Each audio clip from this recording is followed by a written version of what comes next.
Yeah, and they're talking, I don't know, just randomly. Or they're peeing. Yeah, I shouldn't have eaten Taco Bell before this. Well, guys, welcome to the 990 podcast. My name is Ray. I'm Jay. And welcome back. Today, we're going to be talking about, we're going to go into a subreddit Yes. called Unpopular Opinion. You may have heard of it, you may have not, but today, that's where we're diving in, Gerald. I like it. Yeah, so let's go right in. For sure. Yeah, I'll start it off. Go ahead, man. I feel bad for the youngest sibling. Ooh. All right. Well, okay. You feel bad for the youngest sibling. Let's see here. First of all, how much siblings do you have? I have one sister. Mm-hmm. I have one sister. She is 3 years younger than me, so Okay. she is the younger sibling. Okay. Do I feel bad for my sister?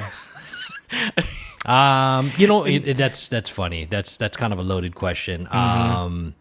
No, I do not feel bad for my sister. Do I feel bad when she was growing up? Possibly. Possibly.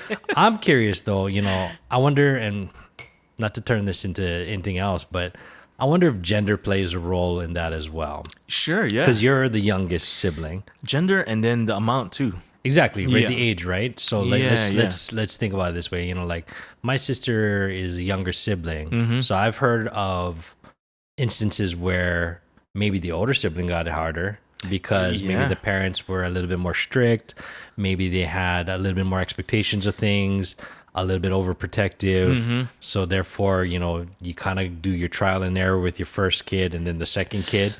It can go both ways, right? Could, yeah. Because it could potentially be that where, they put all their eggs in one basket and then the second kid is a breeze, or it could be the complete opposite, right? Yeah. So, and I think as we go through these unpopular opinions, each one's always going to be like, oh, we got to dive in and figure out what's going on. Right. For this one, the youngest sibling, I grew up with 3. Okay. And like you said, the first one could be like, a very cautious way of bringing your child and whatnot. And then the second one's kind of like, they're good, Yeah. For us, I don't know. How was it with you, being the youngest? Being the youngest? Well, like you said, gender could have played a role because I'm the only boy in the family. Yeah. And like my mom's side, there's a bunch of girls. Okay. And so I don't know, that could be, I don't feel bad for myself. Do you think just being a boy you had it easier though, or harder? No, I think I think it was fine. I mean, it seemed like we were all equally the kind, raised and had an equal, opportunity with whatever. But I don't know. This one's kind of youngest sibling. I don't feel bad for younger siblings. I don't think this is tough because there's a lot of things that play a role in terms of how this could turn out. 100%. I mean, I think everybody's gonna have an individual experience, right? Yeah. So going back to personal experience, I think maybe my parents might have been a little bit, I want to say maybe a little bit easier on me. The funny thing about this, and I can honestly say this with like no qualms about it, I think that my parents probably gave my sister a little bit of a harder time growing up. Really? But I think she probably gave them less things to worry about as she got older versus me. I might have been more of the problem child as I got older. So maybe it was good that they were a little bit stricter with her. Yeah. I don't know. I can say that from personal experience. Yeah. Right on. Let's move to the next one, bro. What you got for me? Okay, this one's funny. It should be socially acceptable to celebrate when shitty people die. All right, so once again, I mean, that's a loaded question, right? Like, how shitty are we talking about here? I'll be honest, like when you have people that are just in the public eye, maybe political figures, maybe it's just people that you are known to have done terrible things. You have less sympathy towards them, right? So I think it's really easy to see like, oh, I just wish that person would die. Yeah. So I mean, it's one thing to say that. It's another thing to celebrate when they actually die, right? Right. Shouldn't wish death upon anybody. I mean, that's kind of crossing the line. But at the same time, I mean, I'm pretty sure people were pretty pumped when Hitler died, right? I'm sure there's how terrible are these people? Exactly, right? If it's like somebody that bullied you back in elementary school, probably was a crappy person back then. I don't know if I want that person to die now, but that's a kind of interesting one. What do you think? Oh yeah, I mean, again, it depends on who we're talking about. But like you said, I mean, there's a line. There's a line there. Well, I mean, yeah, when a certain unnamed person was president, I probably wouldn't have cared if that guy dropped dead. But now that I think about it, I mean, I still think he was a horrible president, horrible person. Sure. But I mean, he made me laugh for about 3 years. So, like, I mean, sure. I don't know. Well, yeah, this one, I don't know. Celebrate might be too much, but yeah. Let's move on to the next one. Or you got no, go ahead. Oh, okay, let's go. Married couples should use a separate blankets. Separate blankets. Unpopular opinion, guys. Unpopular opinion. Married couples. For myself, we use separate blankets. Do you really? Yeah, we do. Okay. How does that work on the bed? Like thin blankets or like comforters? Funny you say that because Josh uses a comforter and I use a thin. I don't know what brand it is. It's like a thin, fluffy. I don't know. It feels so good, Joe. Like this blanket, I gotta hook you up with this blanket.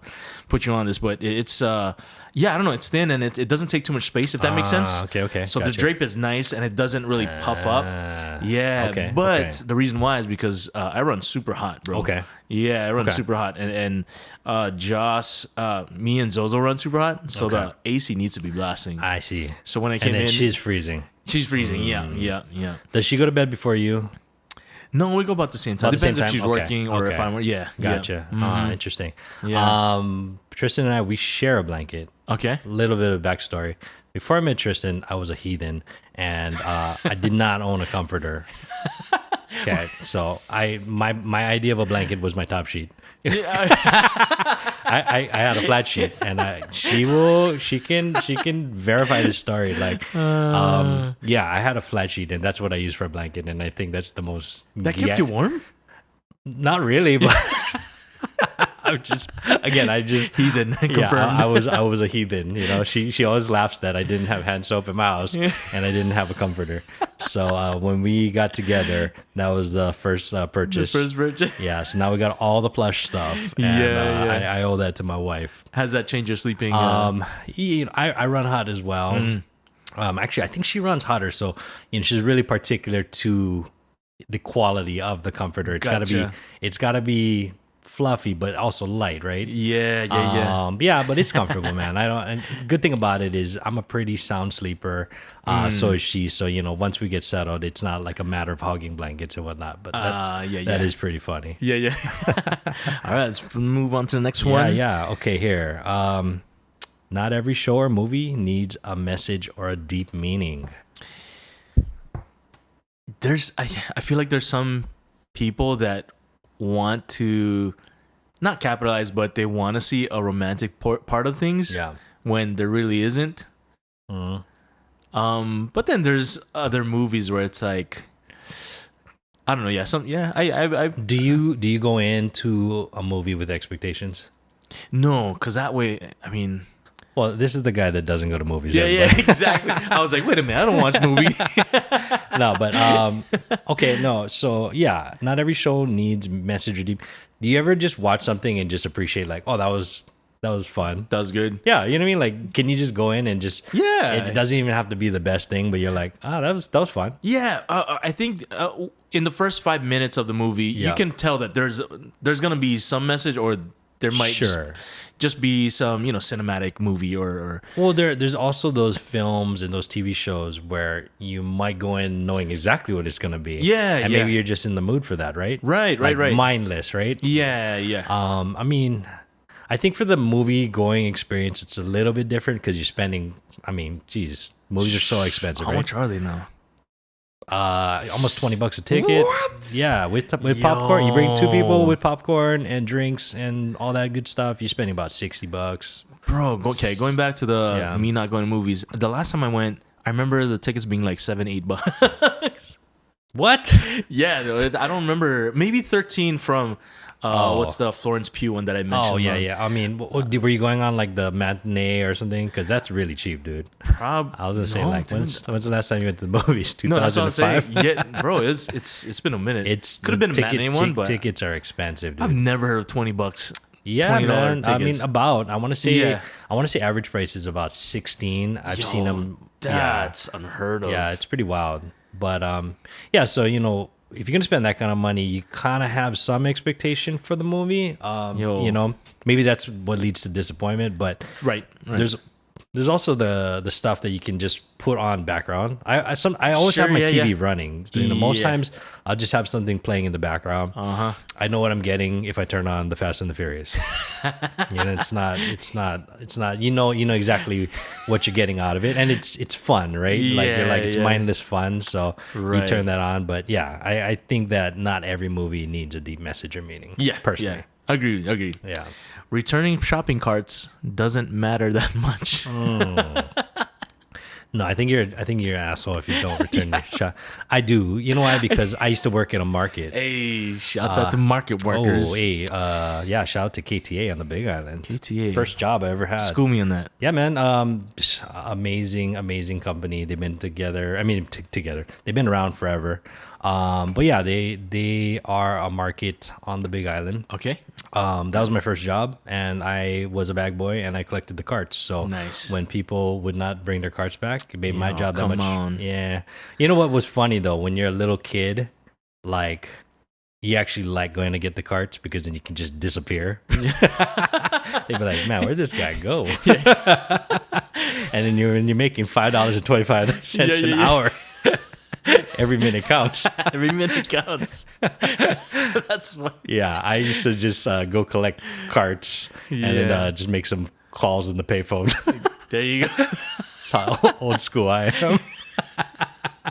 Hey man, there's a page on the IG where they highlight people that don't return cards. Really? Yeah. Like they video that? The video. Well, maybe not the whole IG page, but yeah, they'll film the guys like. Yeah. Well, okay, so if you it's one thing if you're parked and then you're super far. I get it. I understand. Yeah. Maybe at least put it on a curb or something. Yeah. Don't just leave it in the parking stall because then the next person can't park. I hate that. Or if you ever had your car dinged by a cart that somebody just left around. Yeah. That's the worst, right?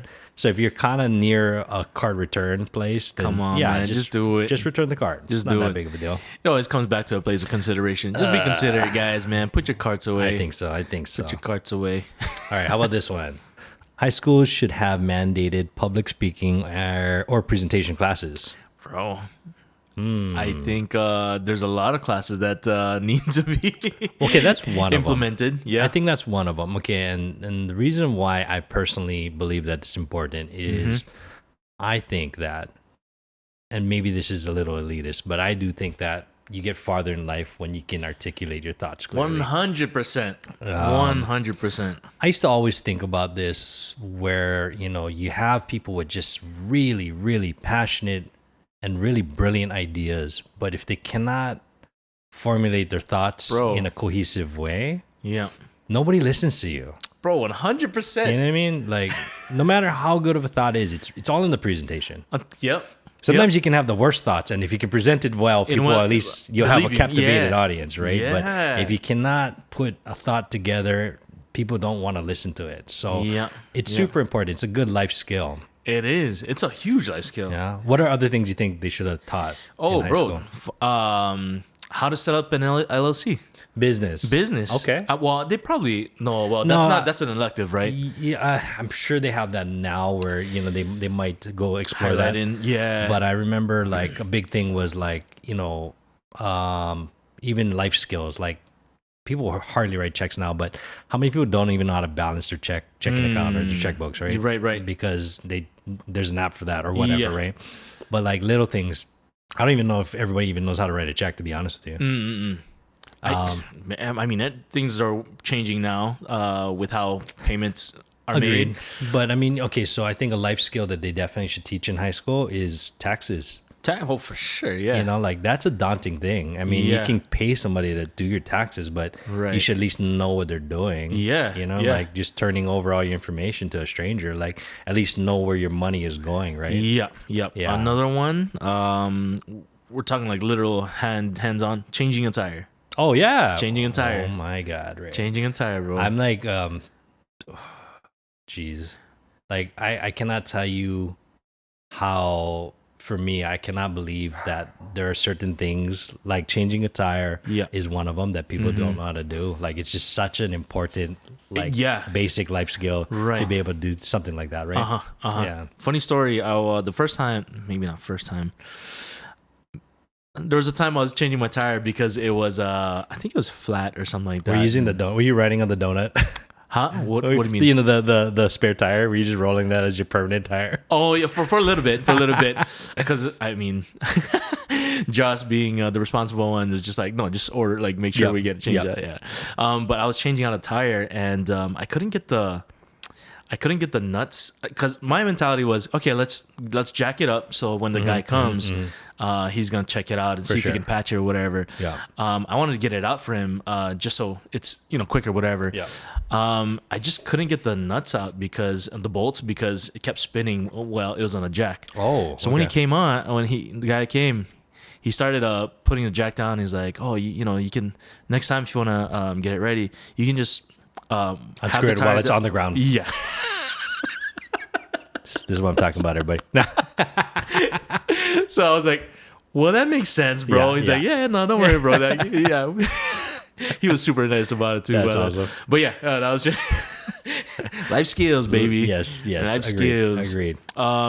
Any other classes you think they should have in high school before we move on to the next one? In high school, let's see here. Mandatory class, but those are good ones. Mandatory speech. Okay, this is a super unpopular opinion. I think that in you have to do PE. I think they should have self-defense in PE. Oh, that's good. No, I mean, again, yeah. I know not everybody wants to be. You can see that as being combative, but like at the same time, like you gotta know how to defend yourself. I think that's it doesn't matter how old you are. You gotta at least have some type of knowledge. Some type of knowledge to be able to at least protect or defend yourself. You know, I think that's important. Good. Yeah. All right, DOE, this is gonna be our call to action, guys. Yeah. Set these up. What you got?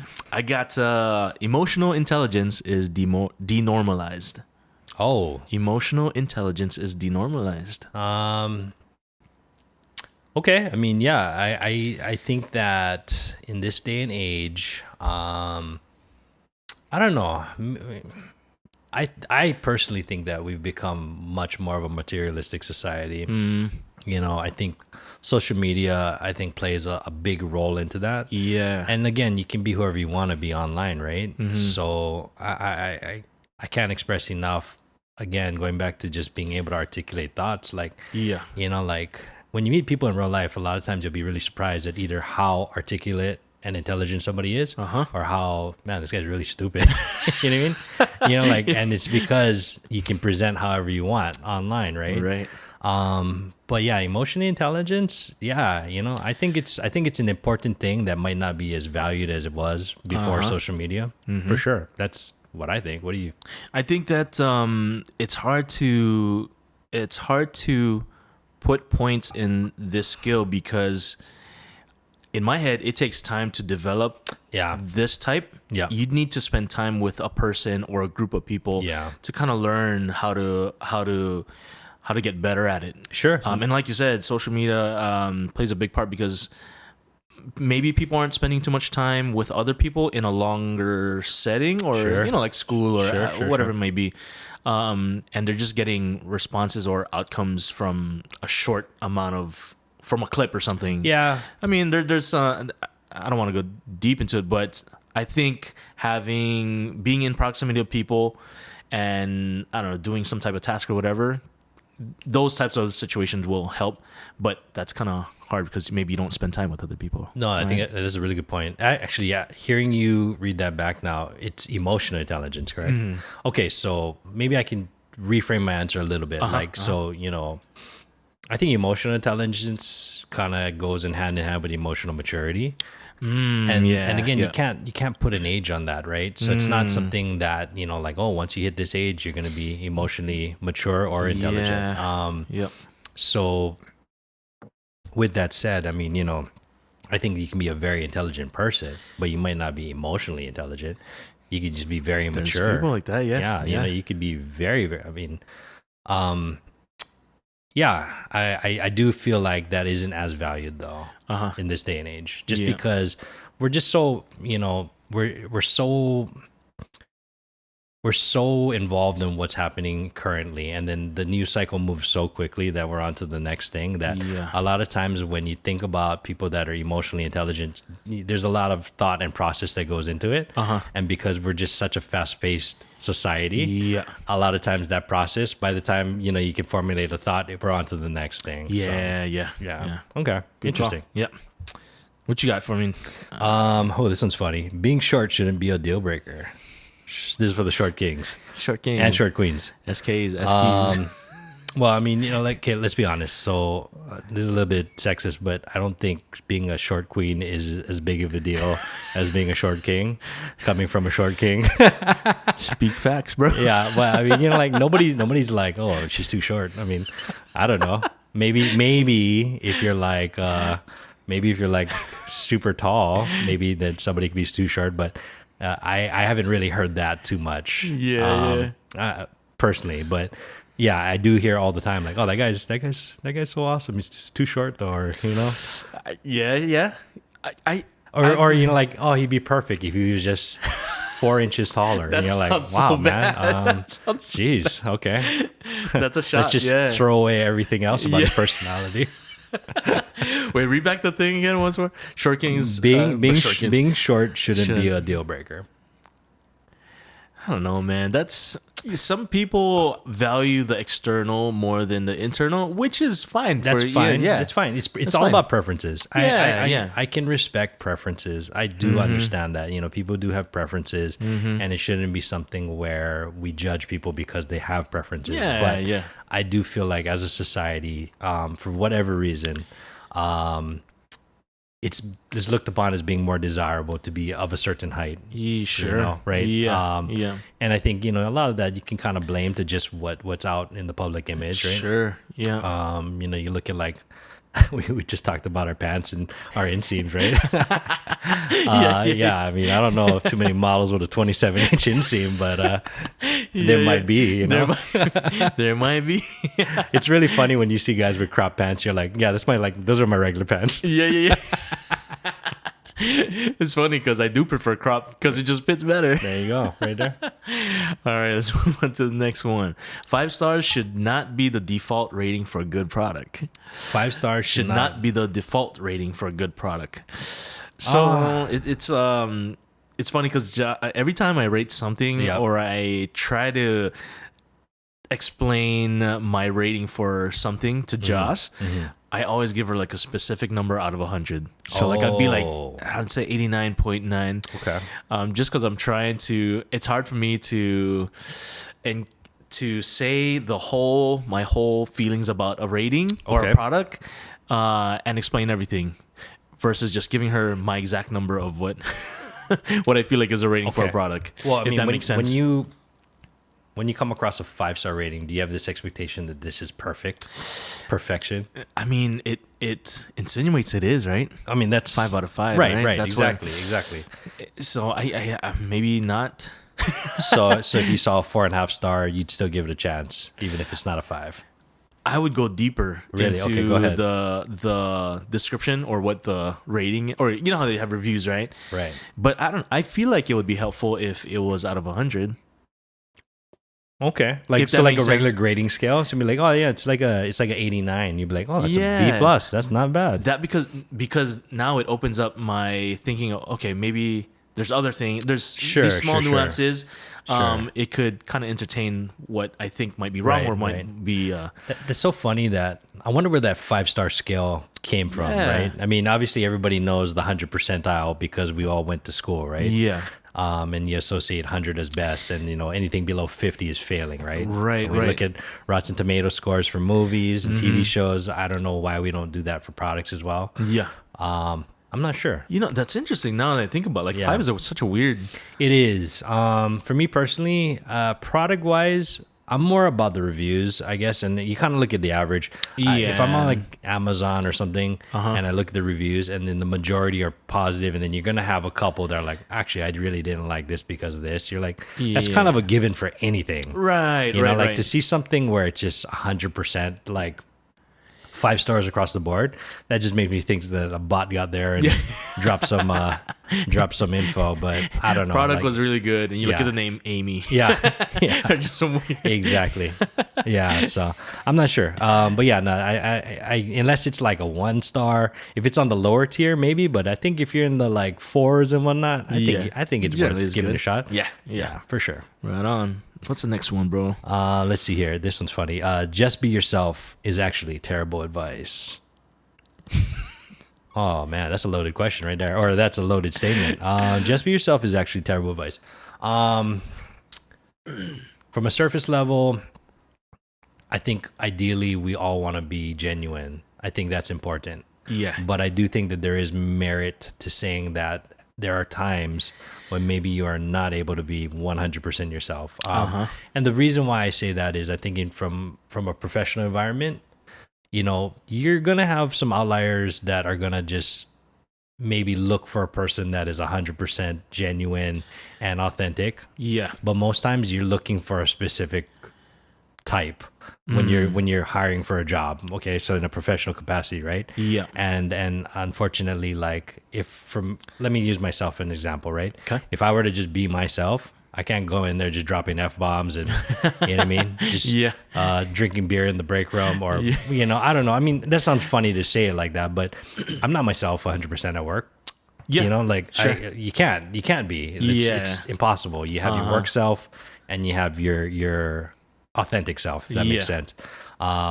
With friends and social settings, you can be yourself, quote unquote, but I'm pretty sure you're different when your wife's around versus like when your acquaintances and friends are around. Maybe your wife knows you a different version of yourself. For sure. You have different relationships with different friend groups. Yeah. I don't think that makes you a fake person. You just might have different relationships with people, Yeah. Different layers, or I don't know.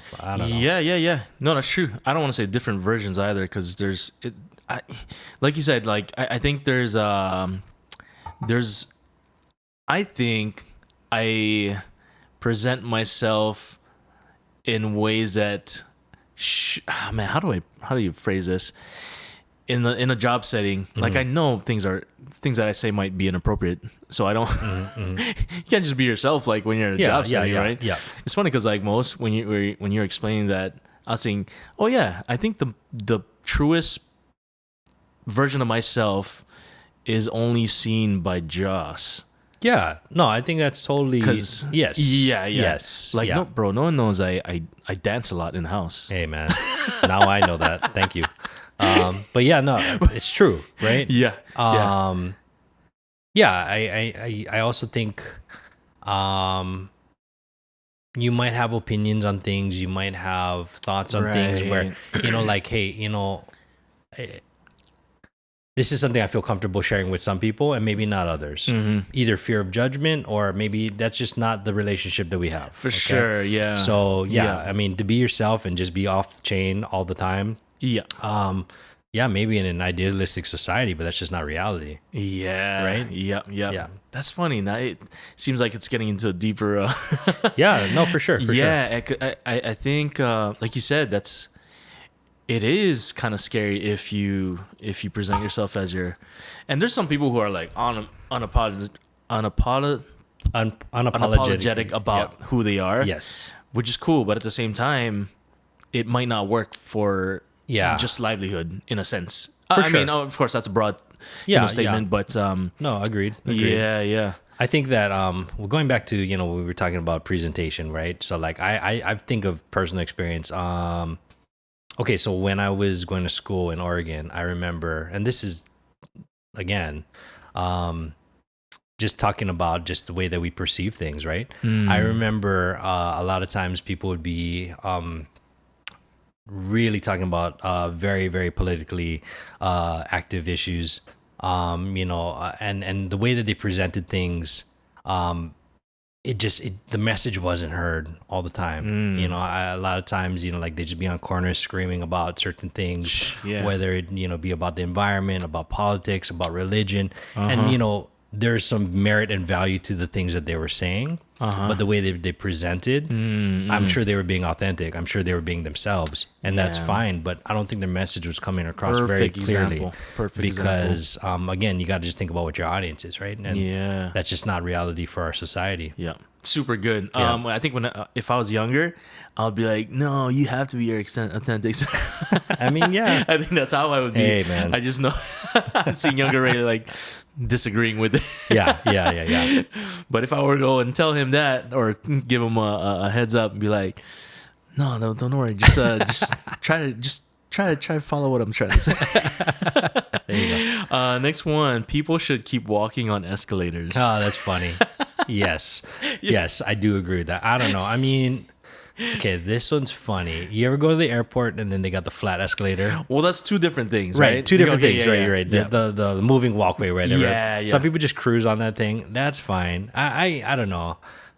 I think you got to look at the individual. Like, I feel like a lot of times when I'm in an airport, I'm in a rush. So therefore, yes, please keep moving. But also, like, escalators are heavy, right? So some people might not be mobile, and that's fine. So if you got to ride that up, that's totally fine. Yeah. I think what I don't like is when people double up on the escalator, exactly, and just kind of ride it out, talk story, holding hands. And you're like, bro, move. I gotta get upstairs. That's funny because I like that there are two lanes. Yeah. But I kind of just chill on the escalator, bro. Yeah, no, you can be if you're on the right side and you're just chilling, totally fine. I don't think people know that. No, they don't. That's an unspoken rule, right? But there's also this unspoken rule that you probably shouldn't touch the railing, but everybody does that too. True. Every time I do that, I'm like, okay. I make a mental note in my mind. Okay, make sure you wash hands or use a hand sanitizer on the way out. Yeah. For sure. All right, what you got? This one's funny. GOAT conversations in sports are stupid. It's because it's hard to have a level playing field. Well, okay, let's open this up. Not just sports. Okay. When we just talk about GOATs in general, like, do you think those conversations are dumb, or do you think like they're important to have? It's not dumb. It's just hard to put them in a level playing field. I mean, so I've seen people compare GOATs in two different sports. I'm like, obviously that's going to be totally different. Right. Because even the physicality of it is one thing already. Right. Yeah, I don't know. That's just weird. I don't know. Well, I mean, okay, so if you think about just basketball, you obviously have the LeBron and Jordan, right? Mm-hmm. That's funny you say LeBron first and then Jordan. Right. No, but you gotta think about the era. You gotta think about the time frame. Exactly. Right. I mean, okay. So think about music. So Drake just surpassed Michael Jackson. Mm-hmm. Like when it comes to just I think sales, and it's insane. Like, does that make him a better performer, entertainer than Michael Jackson? For some, definitely. For others, not even a question, right? Like, they're like, he doesn't even come close to the showmanship and the entertainer that Michael Jackson was. So it really depends, because that's such a subjective thing. It is, and I think one of the things to maybe go in the right direction of deciding who is in my head is, okay, does it hold more weight as to how much this person did? So like numbers, or is it how this person made you feel? Oh, because there's other athletes that are they're like diehard fans. And, they'll call them a GOAT because just of the way that they felt. When they made a dunk or something, or things that the team that they carried, or what it might be, right? Sure. So even that holds a what do you call? Just like head to head, right. So I do think, though, on the flip side, I think that they are fun conversations to have. They're super fun, because like sometimes when because you kind of go in there maybe with the unpopular opinion, or maybe you're ready to defend or argue, and sometimes those make for very entertaining conversations. Because especially when you're opposing someone else's view on who a GOAT is, right? For sure. Do you watch basketball? Yes and no. I'm a fake sports fan. Well, I don't go deep into it. Yeah. But when I think about GOATs, I was gonna ask who's your GOAT in sports, but I'm not. I mean, okay, so let's. I don't know, man. I really don't. Okay, so I grew up with Michael Jordan. Yeah, 90s, right? So, like, when you just think of, like, Jordan, not just as a person, but just as a brand and legacy, like, it's insane to think about what he has done because he forever changed the game of basketball. Yep. And I think when you think about just, like, how important LeBron is to the game currently, maybe people feel differently once he retires. If that makes sense. For sure. But as of right now, yeah, Michael Jordan, I think, is just kind of stamped and sealed because he's a legend, right? Yeah, I thought about it on the way on a ride here, or not here today. I thought about today, and I was thinking, holy crap, what if Jordan had the reach of social media and technology during the time that he had? Yeah, 100%. I don't know how different. I mean, the entire game, the entire sports industry would be different if in the 80s and 90s had the internet behind it. It would be completely different. Yeah, so I'm like, I don't know. I feel like that's my I level the field that way. This is such a, oh man, we could totally talk about this more, but even think about just music in general, the amount of reach that people have now. Yeah. So you can say that the reach is higher and the talent is less. Yeah. I don't know. I mean, maybe that can be argued, but at the same time, I mean, it's, I don't want to say easier because I'm not a musician. That's so unfair to say that, but I do feel like the ability to, the possibility to reach more people is so much greater now because of the invention of the internet, right? Yeah, and it's funny you say that the reach is greater, but the talent is less. It's funny because like a lot of people or artists in the prior to the internet, didn't have the looks that maybe what do you call pleasant to look at. Oh, you talking about like physical artists, artists? Yeah, for sure. Man. Like, but why do you think the voice is so like groundbreaking? Because right? No, that's what I'm saying. You're just judging. But even then, like you watch after they turn around and the judge is like, oh, okay, we can work with that. Yeah. or after they get selected, you're like, wow, man, somebody did some PR on this dude. You know what I mean? Like, so it's not just the voice, right? It's not just the voice. Yeah. Clean this guy up. I do like how Ian Toggy wore slippers the entire time. That's pretty. Yeah, that's on American Idol. That's kind of dope, right? But then nowadays, I mean, you can get someone that's beautiful or handsome. Yep. And you can do PR, but they're not that for sure good singers or absolutely. It's a package, you're marketing, package, right? But I do appreciate the genius behind it. Yep. If someone can make you look, again, it's the whole articulating and knowing how to present. Yep, you got it. Yep. We got a little bit more time, bro. Yeah. Do another one. Let's do another one. Let's do one more each, and then we can close it out. Cool. But let's see. If you regularly ghost after dates, you can't complain about being single. Well, what's your thoughts on that? I don't know. I don't know if I have a say in this, but I mean, ghosting, that term in itself for me is kind of new. It's probably in the last couple of years, right? Well, I mean, they just coined it, right? They just coined it. I mean, I think it's been around for a long time. I think so. I mean, what? So, ghosting is you go on a date and then you just completely disappear, right? Yeah. Just ghosting somebody. Usually because the other person, either one, you weren't interested, or two, you got what you wanted, and that's it, right? Yeah. So. Yeah, I mean, either way, not cool, but it happens, right? Just tell me. But yeah. So wait, what was the statement again? If you regularly ghost after dates, you can't complain about being single. People are gonna complain regardless. I know. I was like, yeah. I think if you're the type of person that does that on the regular, chances are there's probably something wrong with you. I was gonna say that. I mean, either you're selecting the wrong people to date, or again, it's a personality trait. But yeah, I mean, if you're complaining you're single and you're the one like consistently doing that, I think there's probably something wrong with you. Hey man, no one's perfect. I don't think you'll ever find the perfect someone for you, but there's a good match for you. I think, in a sense where if for this person who's looking to find everything that's perfect. So I'm speaking to that guy, but there are perfect matches for people. Right. Just I don't think they're perfect people. Yeah. True. You want to close it up with one last one, bro? Yeah. Okay, here. There's not enough backlash against historical inaccuracy. Oh, Yeah. Yeah. I actually, you know what? That is, yeah, I agree with that I statement. totally agree. Yeah.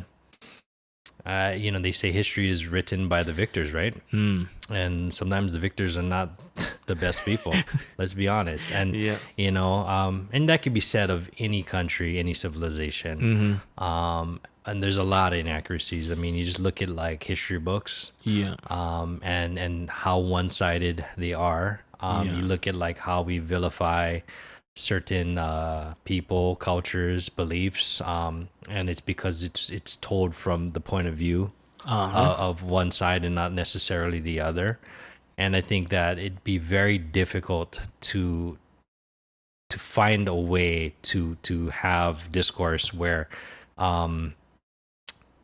history is told in an unbiased way. It's very difficult. But I do believe that in this day and age, one of the benefits of the internet is that there is information provided that allows people to at least make somewhat educated decisions upon things. If you don't believe in something or you think something doesn't add up, you can at least do your research and try to find information to at least, justify claims, right? Yeah. Because before, there was no such thing. You just kind of, whatever you read, whatever was taught to you, that's just kind of fact and that's law. And I do feel like when they talk about if there's enough backlash against historical accuracy, I think the most visual thing that I can think of is how they're kind of tearing down a lot of these historical figures, these statues, and people have a lot of opinions on that, whether it's right or wrong. I'm not going to state my opinion on it, but truthfully, I think people are entitled to that, right? There is the idea of history. Should we celebrate history in general? Or is it more of a documentation type of thing, right? Like, when you go to a museum, like that's documentation versus something that is celebrated. Yeah. So, there's value to both. I mean, bad stuff happens in the world. There have been a lot of horrific things that have happened that have kind of shaped not just our nation and our society, but, but at the same time, is it important that we know about these things? Absolutely. I think a lot of times we like to just kind of gloss over the bad and you kind of just celebrate the good that maybe came out of the bad. But really, I think that there are a lot of stories that need to be told, so there really should be more backlash for inaccuracies. It's funny because while you're explaining that, I'm thinking about how the printing press was such a huge part of getting the news out and whatnot, and how important that was. But then I'm thinking, like, man, if there were inaccuracies of when they printed and it's already out, like you said, you can't go back. Like they didn't have that option to really dig into information or even have information out, right? Yeah. Well, I mean, okay, so we're saying historical inaccuracies, but in modern time, there are still inaccuracies in the news on current events that are happening, right? And again, not to make this political, but on both sides, you have different agendas pushing different things, and I feel like there's outlets for everything now. So in that sense, there is some responsibility of the viewer to be able to decipher that information and decide if you want to believe one side or the other, or both, or say like everything is total, right? It's a farce in general. But that's why I kind of do celebrate like alternative sources of information. Sure, I think that's important, that you have independent researchers, that you have websites that are dedicated to different thought. I think that's all very important. Sometimes mainstream is just whatever agenda is being pushed, right? To protect a one-sided view or perception. I can see you're supposed to be doing your due diligence of looking at two sides of the paper, right? Or two sides of the subject. But how frequent is that in people? Yeah. I mean, that's tough because you don't even, it's like a internal bias that you can't even see because you're only looking at even to be aware of Yep. you knowing that you're only looking at one side. Yeah. That's tough. It is. And so, it is. I mean, for my protection, that's like I wouldn't have to even force myself to look at other stuff, just to make sure. But that responsibility is so huge. But how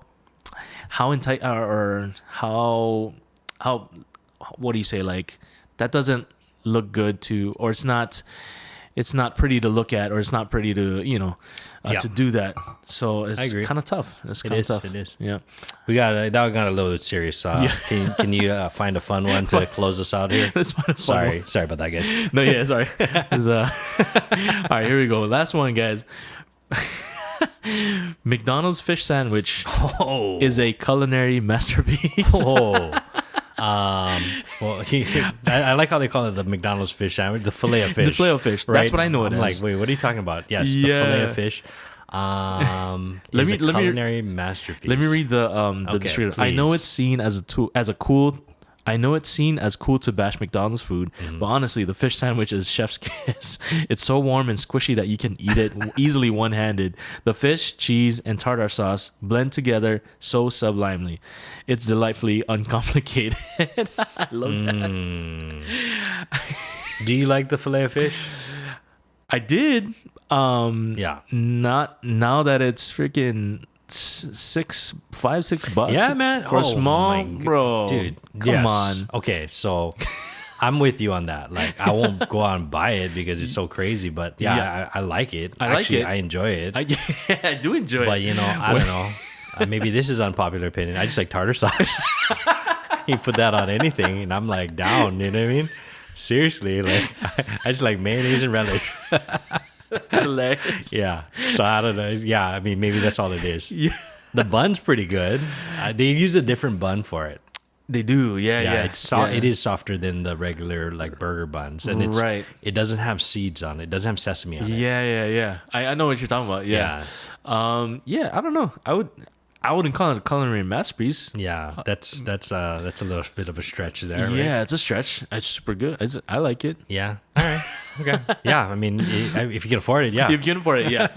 Before you let go, this isn't an ad, but there's a Wagyu burger from Arby's. Oh, that was pretty good. Wait. So shaved, like it's not a burger, right? It's like the roast beef, or no? No. It's a burger. Oh, for real? But I think it's 42%. I don't know the numbers, but I read it up. But it's like a 42% Wagyu, and then the rest American beef. It's mixed in. I didn't know they made burgers. I thought they only had Arby's. roast beef. Yeah, I'm not sure. Oh, Arby's is like, I don't know. This is low tier, bro. Yeah, man. I love Arby's. But now, the Wagyu, you gotta try it. Wagyu. Yeah. All right. If you haven't heard of it, guys, Wagyu. It's a special right now. Yeah. But it's pretty freaking good. Okay. Yeah. All right. Yeah. All right. Well, guys, thanks for hanging in with us on the subreddit podcast. Yeah. Unpopular opinion. But we'll see you next weekend. Thanks for hanging out, guys. All right. Thanks. Shoot. Peace.